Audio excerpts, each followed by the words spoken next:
ದೇವ್ರೆ, ಈ ಹುಡುಗನ ಸ್ವಭಾವಕ್ಕೆ ಈ ಹುಡುಗಿ ಹೇಗೆ ತಾನೇ ಹೊಂದಾಣಿಕೆ ಮಾಡ್ಕೊಳ್ತಾಳೋ. ಸುಮಿತ್ರಾ ನೋಡುತ್ತಿದ್ದ ರೀತಿಯನ್ನ ಕಂಡು ಅಗ್ನಿ ಜೋರಾಗಿ ನಕ್ಕ. ಅದನ್ನ ಕಂಡು ಅವರು ಅವನನ್ನ ತೀಕ್ಷ್ಣವಾಗಿ ನೋಡಿ ಒಳಗೆ ಹೋದ್ರು. ಸುಮಿತ್ರಾ, ಹಾಲ್ನಲ್ಲಿ ಕುಳಿತಿದ್ದ ಮಹಾದೇವ್ ಅವರ ಕರೆ ಕೇಳಿ ಅವರು ಒಮ್ಮೆ ಹಿಂತಿರುಗಿ ನೋಡಿದರು. ಏನು ಮಹಾದೇವ್? ಅದನ್ನೇ ತಾನೇ ನಾನು ಕೇಳ್ತಾ ಇರೋದು. ಏನಿದು ಇಲ್ಲಿ ನಡೀತಾ ಇರೋದು? ಭಾರದ್ವಾಜ್ ಮನೆತನದ ಕಿರಿಯ ಮಗನ ಮದುವೆ ನಡೆಯಬೇಕಾಗಿದ್ದು ಹೀಗೇನಾ? ಅಥವಾ ನನ್ನನ್ನು ಸೋಲಿಸಲು ನೀನು ಅವನ ಜೊತೆ ಸೇರಿಕೊಂಡ್ಯಾ? ಮಹಾದೇವ್ ಅವರ ಪ್ರಶ್ನೆ ಕೇಳಿ ಸುಮಿತ್ರಾ ಆಘಾತದಿಂದ ಆತನನ್ನ ನೋಡುತ್ತಲೇ ನಿಂತರು. ಏನಾಯ್ತು? ನಿನ್ನ ಬಾಯಿಗೆ ಬೀಗ ಬಿದ್ದಿದೆಯಾ? ನಾನು ಏನು ಮಾಡಿದೆ ಅಂತ ಹೀಗೆ ಹೇಳ್ತಿದ್ದೀರಾ? ಆದಿ ಹೇಳಿದಾಗಲೇ ನನಗೂ ಇದೆಲ್ಲ ಗೊತ್ತಾಗಿದ್ದು. ಅದನ್ನು ಬಿಟ್ಟು ನಾನು ನಿಮ್ಮನ್ನು ನೋಯಿಸೋದಕ್ಕೆ ಏನು ಮಾಡಿಲ್ಲ. ಈಗ ಅವರನ್ನು ಒಳಗೆ ಕರೆಯಬೇಕಲ್ವಾ? ಅಥವಾ ಹೊರಗೆ ಕಳುಹಿಸಲು ನೀವು ಹೇಳಿದ್ದೀರಾ? ಸುಮಿತ್ರಾಳ ಮಾತುಗಳಲ್ಲಿ ನೋವಿತ್ತು. ಅದೇ ನನ್ನ ನಿರ್ಧಾರ. ಈ ಮನೆತನಕ್ಕೆ ಇದು ತಕ್ಕುದಾದ ಸಂಬಂಧ ಅಲ್ಲ ಅಂತ ನಾನು ನಿನಗೆ ಹೇಳಬೇಕಿಲ್ಲ ಸುಮಿತ್ರಾ. ಹಾಗಾಗಿ ಮುಂದೆ ಏನು ಮಾಡಬೇಕು ಅಂತ ಯೋಚಿಸಿ ನೀನೇ ನಿರ್ಧಾರ ಮಾಡು. ಮಹಾದೇವ್ ಹಾಗೆ ಹೇಳಿ ಒಳಗೆ ಹೋದಾಗ ಸುಮಿತ್ರಾ ಅಂಗಳದಲ್ಲಿ ನಿಂತಿದ್ದ ತನ್ನ ಮಗನನ್ನೊಮ್ಮೆ ನೋಡಿದ್ರು. ಸುಮಿತ್ರಾ ಒಳಗಡೆ ಏನೂ ಮಾತನಾಡದೆ ನಿಂತಿರೋದನ್ನ ಕಂಡು ಆದಿ ಅವರ ಬಳಿ ಬಂದ. ಅಮ್ಮ, ಯಾಕೆ ದೀಪ ತರದೆ ಇಲ್ಲೇ ನಿಂತಿದೆಯಾ? ಅವರನ್ನ ಹೊರಗೆ ನಿಲ್ಲಿಸುವ ಯೋಚನೆ ಇದೆಯಾ? ಅಥವಾ ಕಿರಿಯ ಸೊಸೆ ಇಷ್ಟವಾಗಿಲ್ವಾ? ಆದಿ ಸಣ್ಣ ನಗುವಿನೊಂದಿಗೆ ಕೇಳಿದ. ಸುಮಿತ್ರಾ ಅವನಿಗೆ ಏನು ಉತ್ತರಿಸಬೇಕೆಂದು ತಿಳಿಯದೆ ಅಂಗಳದಲ್ಲಿ ನಿಂತಿದ್ದ ಅಗ್ನಿ ಮತ್ತು ಅವನ ಪಕ್ಕದಲ್ಲಿ ನಿಂತಿದ್ದ ಭೂಮಿಯನ್ನ ಒಮ್ಮೆ ನೋಡಿದ್ರು. ಆಮೇಲೆ ಬೇರೇನೂ ಯೋಚಿಸದೆ ಪೂಜಾ ಕೋಣೆಗೆ ಹೋಗಿ ದೀಪದಲ್ಲಿ ಎಣ್ಣೆ ಹಾಕಿ ಬತ್ತಿ ಹಚ್ಚಿ ಹೊರಗೆ ಬಂದ್ರು. ಭೂಮಿಯನ್ನ ನೋಡಿ ಮುಗುಳ್ನಗುತ್ತಾ ಸುಮಿತ್ರಾ ಅವಳತ್ತ ಆರತಿ ಬೆಳಗಿದರು. ಬಲಗಾಲು ಇಟ್ಟು ಒಳಗೆ ಬಾರಮ್ಮ ಮಗಳೇ. ವಾತ್ಸಲ್ಯದಿಂದ ಹೇಳುತ್ತಿರುವ ಆ ತಾಯಿಯನ್ನ ತುಂಬಿದ ಕಣ್ಣುಗಳಿಂದ ನೋಡುತ್ತಾ ಭೂಮಿ ಒಮ್ಮೆ ಅಗ್ನಿಯತ್ತ ಕಣ್ಣು ಹಾಯಿಸಿದಳು. ಅವನು ತಲೆಯಾಡಿಸಿದ. ಮನಸ್ಸಿನಲ್ಲಿ ದೇವರನ್ನ ಧ್ಯಾನಿಸುತ್ತಾ ಅವಳು ಸೇರುವದ್ದು ಬಲಗಾಲಿಟ್ಟು ಭಾರದ್ವಾಜ ಮನೆತನದ ಹೊಸ್ತಿಲನ್ನ ದಾಟಿದಳು. ಅಗ್ನಿಗೆ ಮದುವೆಯಾಯಿತು ಎಂದು ತಿಳಿದು ಓಡಿ ಬಂದ ಅಭಿರಾಮಿ ಎದುರು ಕಂಡ ದೃಶ್ಯದಿಂದ ಕಲ್ಲಾಗಿ ನಿಂತು ಬಿಟ್ಟಳು. ಆ ದೃಶ್ಯವನ್ನ ನೋಡಿ ಅವಳಿಗೆ ನಂಬಲು ಸಾಧ್ಯವಾಗ್ತಾ ಇರಲಿಲ್ಲ. ಬೀಳುವ ಹಾಗಿದ್ದ ಅವಳನ್ನ ಸೌಮ್ಯ ಹಿಡಿದುಕೊಂಡು ಒಳಗೆ ಕರೆದೊಯ್ದಳು. ಅಗ್ನಿಗೆ ಹೇಗೆ ಸಾಧ್ಯವಾಯಿತು ಅಮ್ಮ ಹೀಗೆಲ್ಲ ಮಾಡೋದಕ್ಕೆ? ನಾನು ಮಾಡಿದ ತಪ್ಪಾದ್ರೂ ಏನು? ನನ್ನ ಪ್ರೀತಿಯನ್ನ ಕಡೆಗಣಿಸಲು ಅಗ್ನಿಗೆ ಹೇಗೆ ತಾನೇ ಮನಸ್ಸು ಬಂತು? ಅವನು ಜೋರಾಗಿ ಅಳುತ್ತಾ ಕೇಳುವಾಗ ಅವಳಿಗೆ ಉತ್ತರಿಸಲಾಗದೆ ಸೌಮ್ಯ ಅಸಹಾಯಕಳಾಗಿ ನೋಡುತ್ತಾ ನಿಂತಳು. ನಾನು ಒಪ್ಪಲ್ಲ, ನಾನು ಬಿಡಲ್ಲ. ನನ್ನ ಅಗ್ನಿ ಆತ ನನ್ನವನವನು. ಅವಳೆಲ್ಲ ಅಗ್ನಿಯನ್ನ ಪ್ರೀತಿಸಿದ್ದು ನಾನೇ ಪ್ರೀತಿಸಿದ್ದು. ನನಗೆ ಸಿಗದ ಆ ತಾಳಿ ಅವಳಿಗೂ ಕೂಡ ಬೇಡ. ಕೊಲ್ಲುತ್ತೇನೆ ನಾನು ಅವಳನ್ನ. ಹುಚ್ಚು ಹಿಡಿದವಳಂತೆ ಅಭಿರಾಮಿ ಒದರ್ತಾ ಇದ್ಲು. ಮಗಳೇ, ನೀನು ಸ್ವಲ್ಪ ಸಮಾಧಾನ ಮಾಡ್ಕೊ. ಅಪ್ಪ ಬರಲಿ, ನಾವು ಇದಕ್ಕೊಂದು ಪರಿಹಾರವನ್ನು ಹುಡ್ಕೋಣ. ಸೌಮ್ಯ ಅವಳನ್ನು ಸಮಾಧಾನ ಪಡಿಸಲು ಯತ್ನಿಸಿದಾಗ ಅವರು ಬಂದು ಏನು ಮಾಡೋದು? ಈಗ ಕಂಡ ದೃಶ್ಯ ನೋಡಿ ಖುಷಿ ಪಡಬೇಕಾ? ನಾನು ಇದಕ್ಕೆ ಒಪ್ಪಲ್ಲ. ನಾನು ಬದುಕಿದವರೆಗೂ ಅವಳ ಜೊತೆ ಬದುಕಲು ನಾನು ಬಿಡಲ್ಲ ಅವನನ್ನು. ಅಭಿರಾಮಿ ಹಾಗೆ ಹೇಳಿ ಕೋಣೆಯೊಳಗೆ ಹೋಗಿ ಬಾಗಿಲು ಹಾಕಿಕೊಂಡಳು. ಸೌಮ್ಯ ಏನು ಮಾಡಬೇಕೆಂದು ತಿಳಿಯದೆ ಬಾಗಿಲ ಬಳಿಯೇ ಕುಸಿದು ಕುಳಿತಳು. ಭೂಮಿಯನ್ನ ಎಲ್ಲರೂ ಬೇಗನೆ ಇಷ್ಟಪಟ್ಟರು. ಮಹಾದೇವ್ ಮಾತ್ರ ಹೊರಬರಲಿಲ್ಲವಾದರೂ ಸುಮಿತ್ರಾ ಅವರಿಬ್ಬರನ್ನು ಹಾಲಿನಲ್ಲಿ ಕೂರಿಸಿ ಸಿಹಿ ಕೊಟ್ಟು ಸ್ವಾಗತಿಸಿದರು. ಭೂಮಿಯ ಮೈಮೇಲೆ ಯಾವ ಒಡವೆನೂ ಇಲ್ಲದಿರುವುದನ್ನು ಮಹಾದೇವ್ ಅವರ ತಂಗಿ ಮಾಧವಿ ಗಮನಿಸಿದ್ದರು. ಹಿಂದಿನಿಂದಲೂ ತಮ್ಮ ಮಗಳು ಮಹಿತಾಳನ್ನ ಅಗ್ನಿಗೆ ಕೊಟ್ಟು ಮದುವೆ ಮಾಡಬೇಕೆಂಬ ಆಸೆ ಅವರಿಗಿತ್ತು. ಆದರೆ ಮಧ್ಯದಲ್ಲಿ ಅಗ್ನಿ ಮತ್ತು ಅಭಿರಾಮಿಯ ಪ್ರೀತಿಯ ವಿಚಾರ ತಿಳಿದಾಗ ಅವರ ಆಸೆಯನ್ನೆಲ್ಲ ನುಚ್ಚು ನೂರಾಗಿಸಿತ್ತು. ಈಗ ದಿಢೀರನೆ ಅಗ್ನಿಯ ಮದುವೆ ಆಯಿತು ಎಂದು ತಿಳಿದಾಗ ಅವರಿಗಂತೂ ಬಹಳ ಸಿಟ್ಟು ಬಂದಿತ್ತು. ಭಾರದ್ವಾಜ ಮನೆತನಕ್ಕೆ ಸೊಸೆಯಾಗಿ ಬರುವಾಗ ಈ ಹುಡುಗಿಯ ಮೈ ಮೇಲೆ ಒಂದು ಚೂರು ಚಿನ್ನ ಕೂಡ ಇಲ್ವಲ್ಲ? ಅವಳನ್ನ ಮೇಲಿಂದ ಕೆಳಕ್ಕೆ ನೋಡುತ್ತಾ ಮಾಧವಿ ಹೇಳಿದ್ದನ್ನ ಕೇಳಿ ಭೂಮಿ ತಲೆ ತಗ್ಗಿಸಿದಳು. ಅವಳಿಗೆ ಗಂಟಲಲ್ಲಿ ಏನೋ ಸಿಕ್ಕಿಕೊಂಡಂತೆ ಭಾಸವಾಯಿತು. ಭಾರದ್ವಾಜ ಮನೆತನಕ್ಕೆ ಸೊಸೆಯಾಗಿ ಬರುವಾಗ ಮೈ ತುಂಬ ಚಿನ್ನ ಹಾಕಿಕೊಂಡೇ ಬರಬೇಕು ಅಂತ ಇಲ್ಲಿ ಯಾರಾದರೂ ಹೇಳಿದ್ದನ್ನ ಕೇಳಿದ್ದೀರಾ ಅತ್ತೆ? ಅಗ್ನಿಯ ಪ್ರಶ್ನೆ ಕೇಳಿದ ತಕ್ಷಣ ಅವರ ಬಾಯಿ ಮುಚ್ಚಿತು. ಏನು, ಅತ್ತೆಗೆ ಮಾತು ಹೊರಡ್ತಾ ಇಲ್ವಾ? ನಾನು ಇವಳನ್ನ ಪ್ರೀತಿಸಿದ್ದು. ಇವಳು ಇಲ್ಲಿಗೆ ಚಿನ್ನ, ಹಣ, ಆಸ್ತಿ ತರ್ತಾಳೆ ಅಂತಲ್ಲ. ಕೇಳಿಸ್ತಲ್ವಾ? ಇನ್ನು ಮುಂದೆ ಇಂಥ ವಿಚಾರಗಳನ್ನು ಹೇಳಿ ಇವಳ ಮನಸ್ಸಿಗೆ ನೋವು ಮಾಡಿದರೆ ಆಮೇಲೆ ನೋಡಿ. ಅಗ್ನಿ ಎಚ್ಚರಿಕೆಯ ಧ್ವನಿಯಲ್ಲಿ ಹೇಳಿದನ್ನ ಕೇಳಿ ಸುಮಿತ್ರಾ ಅವನ ಕೈ ಹಿಡಿದು ಬೇಡ ಎಂದು ತಡೆದರು. ಮಾಧವಿ ಅಗ್ನಿಗೆ ಹೆದರಿ ಆಮೇಲೆ ಒಂದು ಅಕ್ಷರವೂ ಮಾತನಾಡಲಿಲ್ಲ. ಅರುಂಧತಿ, ನೀನು ಭೂಮಿಯನ್ನ ಕೋಣೆಗೆ ಕರೆದುಕೊಂಡು ಹೋಗು. ಫ್ರೆಶ್ ಆಗಿ ಬಂದು ಏನಾದರೂ ತಿನ್ನಲಿ. ಬೆಳಗ್ಗೆ ದೇವಸ್ಥಾನಕ್ಕೆ ಹೋಗಿ ಬಂದಿದ್ದಲ್ವಾ, ಏನೂ ತಿಂದಿರೋದಿಲ್ಲ. ಆದಿ ಆ ವಾತಾವರಣವನ್ನು ತಿಳಿಗೊಳಿಸಲು ಭೂಮಿಯನ್ನು ಕೋಣೆಗೆ ಕಳುಹಿಸಲು ಹೋದಾಗ ಸುಮಿತ್ರಾ ಅವರನ್ನು ತಡೆದರು. ಅಗ್ನಿ, ನಿನ್ನ ಮದುವೆ ಹೀಗಾಯ್ತಲ್ಲ ಅಂತ ಅಪ್ಪನಿಗೆ ಕೋಪವಿರಬಹುದು, ಆದರೆ ಅಪ್ಪನ ಆಶೀರ್ವಾದ ಪಡಿಬೇಕು. ಭೂಮಿಯನ್ನು ಅಲ್ಲಿ ಕರೆದುಕೊಂಡು ಹೋಗು. ಸ್ವಲ್ಪ ಬೈಬಹುದು, ಆದರೂ ನೀನು ಏನೂ ಮಾತನಾಡದೆ ಆಶೀರ್ವಾದವನ್ನು ಪಡೆದುಕೊಂಡು ಬಾ ಮಗನೆ. ಸುಮಿತ್ರಾ ಮಾತನ್ನು ಮೀರುವ ಅಭ್ಯಾಸವಿಲ್ಲದ ಕಾರಣ ಅಗ್ನಿ ಭೂಮಿಯನ್ನು ಕರೆದುಕೊಂಡು ಮಹಾದೇವ್ ಅವರ ಬಳಿ ಹೋದ. ಅಗ್ನಿ ಹೋದಾಗ ಮಹಾದೇವ್ ತಮ್ಮ ಆಫೀಸ್ ರೂಮ್ನಲ್ಲಿದ್ದರು. ಅಭಿರಾಮಿಯೊಂದಿಗಿನ ಸಂಬಂಧ ಮುರಿದು ಬಿದ್ದ ಮೇಲೆ ಮಹಾದೇವ್ ಅವರೊಂದಿಗೆ ಅಗ್ನಿ ಸ್ವಲ್ಪ ಅಂತರ ಕಾಯ್ದುಕೊಂಡಿದ್ದ. ತನ್ನ ಆಪ್ತ ಸ್ನೇಹಿತನ ಮಗಳಾಗಿದ್ದರಿಂದ ಆ ಸಂಬಂಧವನ್ನು ಅವನು ಹಾಗೆ ಮುರಿದುಕೊಂಡಿದ್ದು ಮಹಾದೇವ್ ಅವರಿಗೂ ಬಹಳ ಬೇಸರ ತಂದಿತ್ತು. ಆ ಕಾರಣದಿಂದಲೇ ಅವರಿಬ್ಬರ ನಡುವೆ ಈಗ ಮಾತುಕತೆ ಬಹಳ ಕಡಿಮೆಯಾಗಿತ್ತು. ಹಾಗಿದ್ರೂ ಮಹಾದೇವ್ ಅವರಿಗೆ ಅಗ್ನಿ ಅಂದರೆ ಯಾವಾಗಲೂ ಪ್ರೀತಿ ಹೆಚ್ಚೇ ಆಗಿತ್ತು. ಭೂಮಿ ಹೆದರಿಕೆಯಿಂದ ಅಗ್ನಿಯ ಶರ್ಟ್ ಹಿಡಿದಾಗ ಅಗ್ನಿ ಮುಗುಳ್ನಕ್ಕು ಅವಳ ಕೈ ಹಿಡಿದು ಅವರ ಮುಂದೆ ಕರೆದುಕೊಂಡು ಹೋದ. ಅಪ್ಪ, ಅವನು ಸಣ್ಣ ಧ್ವನಿಯಲ್ಲಿ ಕರೆದ. ಹಾಂ. ಪ್ರಶ್ನಾರ್ಥಕವಾಗಿ ನೋಡುತ್ತಿದ್ದ ಅವರ ಕಾಲ ಬಳಿ ಅಗ್ನಿ ಮತ್ತು ಭೂಮಿ ಮಂಡಿಯೂರಿ ನಮಸ್ಕರಿಸಿದರು. ಮಹಾದೇವ್ ಅವರ ಆ ಕೆಲಸ ಕಂಡು ಒಮ್ಮೆ ದಂಗಾದ್ರು. ಅವರು ತಕ್ಷಣ ಎದ್ದು ನಿಂತು ಭೂಮಿ ಮತ್ತು ಅಗ್ನಿಯ ಹೆಗಲ ಮೇಲೆ ಕೈಯಿಟ್ಟು ಎಬ್ಬಿಸಿ ಇಬ್ಬರ ತಲೆಗೂ ಕೈಯಿಟ್ಟು ಆಶೀರ್ವದಿಸಿದರು. ಅಗ್ನಿಗೆ ಆಶ್ಚರ್ಯವಾಯಿತು. ಆದರೆ ಮಹಾದೇವ್ ಅವರ ದೃಷ್ಟಿ ಭೂಮಿಯ ಮೇಲೇನೆ ಇತ್ತು.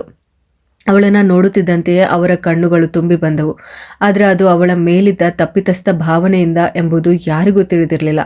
ಅಪ್ಪ, ನಾನು ಮಾಡಿದ್ದು ತಪ್ಪು, ಆದರೆ ನನ್ನ ಮುಂದೆ ಬೇರೆ ಯಾವುದೇ ದಾರಿ ಇರಲಿಲ್ಲ. ನಾನು ಹೋಗದಿದ್ದರೆ ಇವಳು ಏನಾದರೂ ಅನಾಹುತ ಮಾಡ್ಕೊಳ್ತಾ ಇದ್ಲು.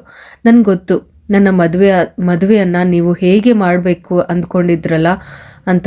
ಆದರೆ ಅಗ್ನಿ ಅರ್ಧಕ್ಕೆ ನಿಲ್ಲಿಸಿದಾಗ ಮಹಾದೇವ್ ಅವನನ್ನು ತಬ್ಬಿಕೊಂಡರು.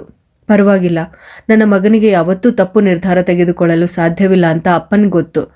ಆದರೆ ಅಭಿರಾಮಿಯ ವಿಚಾರ ಹಾಗಲ್ಲ ಅಂತ ನಿನ್ಗೆ ಗೊತ್ತಲ್ವಾ? ಅಷ್ಟೇ.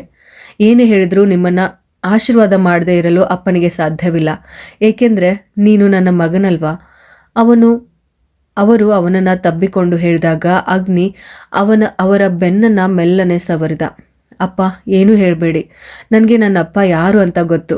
ಮತ್ತೇನು, ನಮ್ಮನ್ನು ಮನಸಾರೆ ಆಶೀರ್ವದಿಸಿದ್ರಲ್ಲ, ಇದಕ್ಕಿಂತ ಹೆಚ್ಚೇನು ಬೇಡ ನಮಗೆ.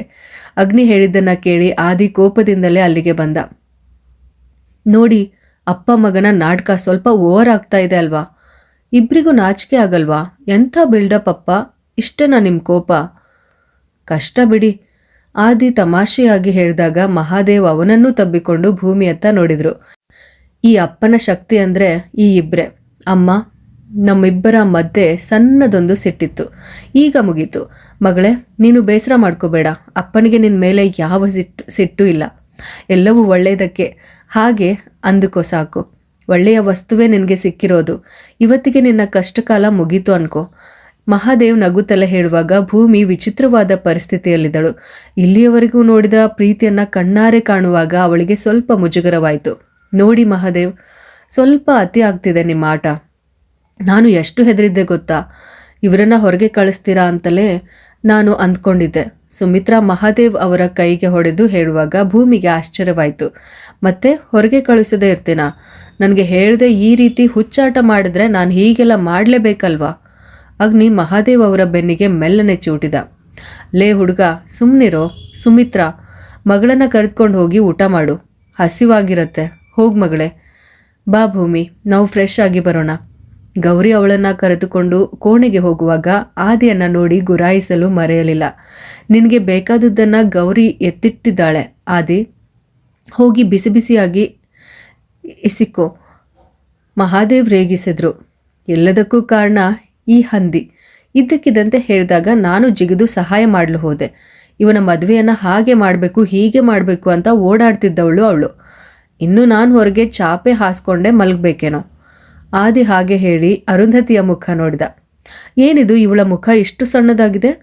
ನನ್ನ ಕೈಯಲ್ಲಿ ಏನೂ ಹೇಳಿಸ್ಬೇಡಿ. 24 ಗಂಟೆಯೂ ಅಪ್ಪ ಅಮ್ಮನಿಗೆ ಗಂಡು ಮಕ್ಕಳು ಮಾತ್ರ ಬೇಕು. ನಾನೇನು ಬೇಡವಾದವಳ?